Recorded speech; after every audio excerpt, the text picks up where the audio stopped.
বন্ধুরা, কেমন আছো? তো দেখো সকালের অবস্থা ঘরের এরকম।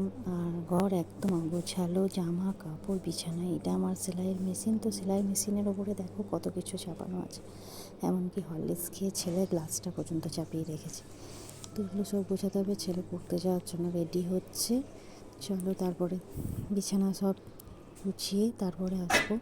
এখানে বাবা হাট করে নিয়ে এসছে, কিছু রান্না হয়ে গেছে, কিছু এখানে পড়ে আছে। তো মা দেখো এখানে রান্না করছে। তো রান্নাও আমাদের। তো দেখো এবার আমার কাজ কমপ্লিট হয়ে গেছে, ঘর পরিষ্কার করে নিয়েছি, সব ঝাঁট পোছা ধোয়া সব হয়ে গেছে। এবার আমি স্নান করতে যাব। তো এবার স্নান করে এসে দেখো আমার পুজোও হয়ে গেছে। পুজো করে এবার ব্রেকফাস্ট করে নেবো। তো দেখো আমাদের আজকে কী কী রান্না হয়েছে দেখিয়ে দিই। ভাত তো সবার বাড়িতেই আমার ভাত হয়েছে, আর এদিকে মাছের ঝাল, আর আছে মোচার ঘন্ট, আর করেছি পেঁয়াজ শাকের ঝাল।